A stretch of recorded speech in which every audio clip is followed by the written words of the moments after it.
Enthusiasm కానీ ఆ perfection కోసం పడే తపన కానీ ఇవన్నీ ఉంటాయి. అప్పట్లో మీ ఫీలింగ్ ఎలాగుండే సార్? దీన్ని ఎలాగైనా హిట్ చేస్తాను ఈ సినిమాని, ఇది హిట్ సినిమా అన్నట్టు. ఇప్పుడు ఏ డైరెక్టర్ అయినా ఫస్ట్ సినిమా హిట్ చేయకపోతే ఇంకా కెరీర్ ఉండదు. ఇప్పుడు రెండో సినిమా ఏదైనా మూడో సినిమా ఫస్ట్ సినిమాని బేస్ చేసి రావడానికి అవకాశం ఉంటుంది, కానీ ఫస్టే ఫ్లాప్ అయితే మళ్ళీ ఎవరో సినిమా ఇవ్వరు. సో ఎక్కడో రేర్గా ఉంటారు ఫస్ట్ సినిమా పోయి మళ్ళీ తర్వాత నిలబడిన వాళ్ళు. మస్ట్ అండ్ షుడ్గా లైఫ్ అండ్ డెత్ అన్నట్టే చేయాలి ఆ సినిమా చేసినప్పుడు. కాకపోతే ఏంటంటే నాకు ఎక్కడో ఫుల్ నమ్మకం ఉండేది, ఆ సీన్స్ కానీ తీసిన విధానం కానీ, ఆ natural village style scenes, comedy, Sunil comedy, అవన్నీ ఒక ఫ్యామిలీ ప్యాకేజ్ లాగా 6 years నుంచి 60 years వరకు మన సినిమా నచ్చుతుంది. ఏ సినిమా నిన్న సూపర్ హిట్ అవ్వాలంటే ఇంటెల్ల పాదేలు చూస్తేనే అవుద్ది కదా.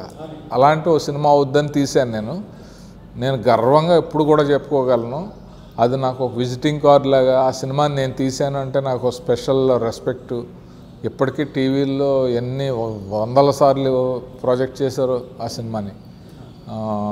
ఆ సినిమాకి యూఎస్లో కానీ అదర్ కంట్రీస్లో కానీ ఎంత ఫ్యాన్స్ ఉన్నారు ఆ పాటలకు కానీ సినిమాకి కానీ. నాకు చాలా ఆనందం. నాకు ఇప్పటికీ నేను ఆ సినిమా నాకు ఒక గౌరవాన్ని కంటిన్యూ అవుతూనే ఉంది. నేను ఎంత యాక్టర్ అయినా పలానా సినిమా నేను తీశానంటే తీశారా అది ఎంత గొప్ప సినిమా అండి, అంత సినిమా తీసి ఎందుకు ఆగిపోయారండి అని అడిగేవాళ్ళు ఎక్కువ. సార్ రామానాయుడు గారు అంటే ఫస్ట్ కథంతా మీరు సురేష్ బాబు గారు చేసిన తర్వాత, అంటే మీరు రైటర్స్తో కూర్చొని చేసిన తర్వాత రామానాయుడు గారికి చెప్పారండి కదా? రామానాయుడు గారికి ఫుల్ కథ అంతా చెప్పలే, ఇలా తరుణ్తో వాళ్ళతో చేస్తున్నామని చెప్పి. ఎందుకంటే ఇదంతా సురేష్ బాబే ట్యాకిల్ చేశారు.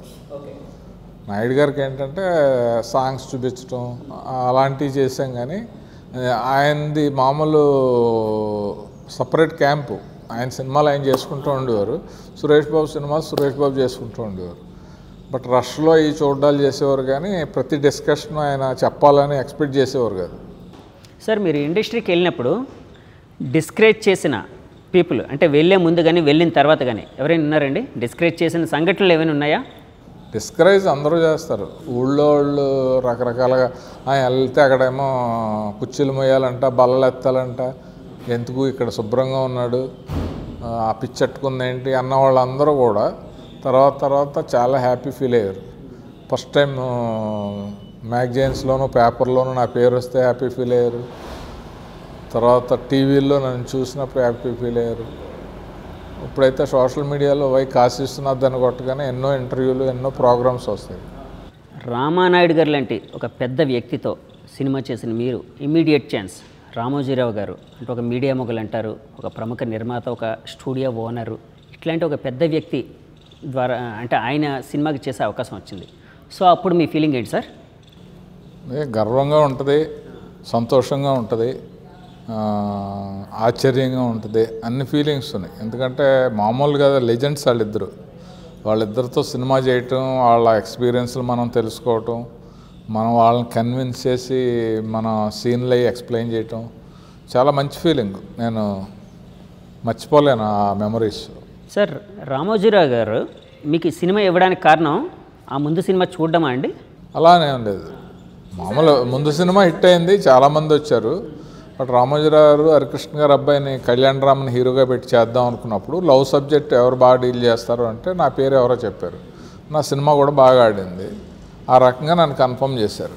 సో రామోజీరావు గారిని ఫస్ట్ టైం కలిసినప్పుడు ఆయన ఏమైనా ఈ సినిమాని ఇలా తీయండి అలా తీయండి అని ఏమైనా చెప్పి? అసలు ఏం చెప్పరు, చాలా ఫుల్ లిబర్టీ ఇస్తారు. బట్ సినిమా హిట్లు ఫ్లాప్లు కూడా ఆయనకు లెక్క ఉండదు, కమిట్మెంట్కి వాల్యూ ఇస్తారు ఆయన.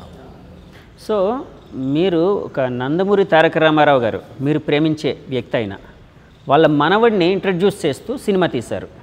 సో ఆ భారం అనేది ఉంటుంది కదండి, ఒక రకమైన రెస్పాన్సిబిలిటీ ఉంటుంది. నేను ఆ ప్రాజెక్ట్లో నేను చేసిన మిస్టేక్ ఏంటని నేను రియలైజ్ అయింది ఏంటంటే, కొత్త కుర్రాడు ఎక్కువ బరువు పెడితే మోయగలడా లేదా అని అనుకుని నేను లవ్ సబ్జెక్టు, లైట్ సబ్జెక్ట్ తీసుకున్నాను. కానీ తర్వాత తెలిసింది ఏంటంటే, ఒక బాలకృష్ణ గారు, ఒక రామారావు గారు, హరికృష్ణ గారు ఇమేజ్ ఆ కుర్రోడి మీద ఉంటుంది.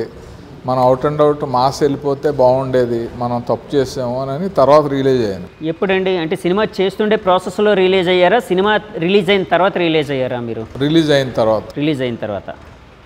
సో అతని ఇది ఎలా ఉండేది sir behaviour? Kalyan Ram behaviour ఎలా ఉండేది? కళ్యాణ్ రామ్ గోల్డ్, చాలా మంచి బిహేవియర్, చాలా బాగా కష్టపడతాడు. తర్వాత తను ప్రూవ్ చేసుకున్నాడు కదా, చాలా ఎక్స్ట్రాడినరీ పర్ఫార్మర్గా కూడా. సో ఇలాంటి సినిమాలు చేసిన మీరు తర్వాత ఆర్టిస్ట్ అయ్యారు. ఆర్టిస్ట్గా మీరు ఇప్పటివరకు 200 సినిమాలు చేశారు సార్. మీకు ఛాలెంజింగ్గా అనిపించిన రోల్ ఏంటి సార్ ఇప్పటివరకు చేసిన సినిమాల్లో? కష్టంగా అనిపించిన అంటే చేయడానికి కొంత హోంవర్క్ ఎక్కువ చేయాల్సి వచ్చింది అంటే ఆ సినిమా ఆడలేదు కానీ దాని ఎక్స్ట్రాడినరీ క్యారెక్టరు, అధినాయకుడిలో విలన్ క్యారెక్టరు, ఒక మరాఠా మినిస్టర్, కొన్ని మరాఠీ పదాలను వాడి చాలా బాగా పర్ఫార్మెన్స్ చేశాను. అది కానీ హిట్ అయి ఉంటే నాది ఇంచుమించు రావు గోపాలరావు గారి కెరీర్లాగా ఫామ్ అయిపోయేది. బట్ ఆ సినిమా ఆడలేదు, బ్యాడ్ లక్. సో దానికి కొంచెం ఛాలెంజింగ్ అనుకున్నారండి?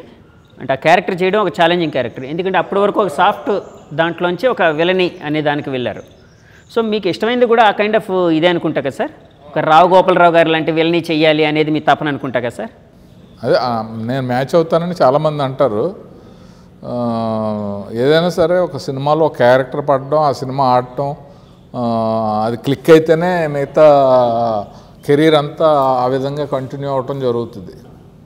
సార్ ఇప్పుడు డైరెక్టర్ అనే వ్యక్తి తెర వెనక ఆర్టిస్టులకి చెప్తే ఆర్టిస్టులు చేస్తారు.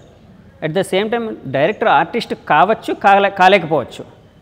కానీ తెర వెనక చెప్పడం అనేది ఈజీ థింగ్, ఫ్రాంక్గా చెప్తే ఒక యాక్టింగ్ చెప్పడం. కానీ తెర ముందు అంటే కెమెరా ముందు వచ్చి చేయడం, తెర మీద చేయడం అనేది చాలా టఫ్ థింగ్. ఫస్ట్ టైము ఒక డైరెక్షన్ సీట్ నుంచి మీరు వచ్చి ఒక ఆర్టిస్ట్ అనే సీట్లో కూర్చొని యాక్ట్ చేసినప్పుడు మీకు కలిగిన ఫీలింగ్ ఏంటి సార్? అంటే అంత ఈజీ కాదు, బట్ కామన్ సెన్స్తో చేస్తే అలవాటు అయిపోద్ది. కామన్ సెన్స్ అంటే పర్ఫార్మెన్స్ అనేది న్యాచురల్గా ఉండాలి, క్యారెక్టర్లో పరకాయ ప్రవేశం చేయాలి, ఫీల్ అవ్వాలి. ఎదుటి వ్యక్తి అంత ముందు సినిమాల్లో ఒక సిస్టర్గా చేస్తే, ఇక్కడ వైఫ్గా చేస్తే అక్కడ ఇచ్చే పెర్ఫార్మెన్స్ అక్కడ, ఇక్కడ ఇచ్చే పెర్ఫార్మెన్స్ ఇక్కడ ఇవ్వగలగాలి. అవన్నీ 1, 2, 3 సినిమాలు చేసేటప్పటికి మనకు అలవాటు అయిపోద్ది. అలవాటు అయిపోయి మనలో ఉన్న డైరెక్టరు, రైటరు కూడా ఆ క్యారెక్టర్కి బాగా ఉపయోగపడతాడు. ఇప్పుడు డైరెక్టర్ ఎలా ఉపయోగపడతాడంటే సీన్లో ఎక్కడి నుంచి ఎక్కడికి ఎలా రావాలి, ఎలా మూమెంట్ ఇవ్వాలి, ఎక్కడ ఆగాలి, ఎలా ఫోకస్లో నిలబడాలి, ఎటు టర్న్ అవ్వాలి, ఎంత డైలాగ్ మాడ్యులేట్ చేసి చెప్పాలి అనేది డైరెక్టర్కి తెలుసు కాబట్టి, ఒక సెన్స్ అనేది ఉంటుంది, సెన్స్ ఉంటుంది కాబట్టి అది ఆర్టిస్ట్గా ఉపయోగపడుతుంది. అలాగే మన డైలాగుల్లో అశ్లీలమైనవి ఉన్నాయా, లేకపోతే ఇంకా పవర్ఫుల్గా ఉండాలా, సెంటిమెంట్గా ఉండాలా, ఏదైనా డైలాగులు యాడ్ చేయాలా, లేకపోతే తగ్గించాలా అనేది రైటర్ ఉపయోగపడతాడు. సో ఒక యాక్టర్కి రైటరు, డైరెక్టరు, యాక్టరు 3 ఉంటే తనకిచ్చిన క్యారెక్టర్ ఫెయిల్ అవ్వదు. సినిమా ఫెయిల్ అవ్వచ్చు, బట్ తన క్యారెక్టర్ ఫెయిల్ అయ్యేలా ఉండదు. ఇదేంటి ఇలాంటి క్యారెక్టర్ చేసాడు, అలాంటి డైలాగులు చెప్పాడేంటి,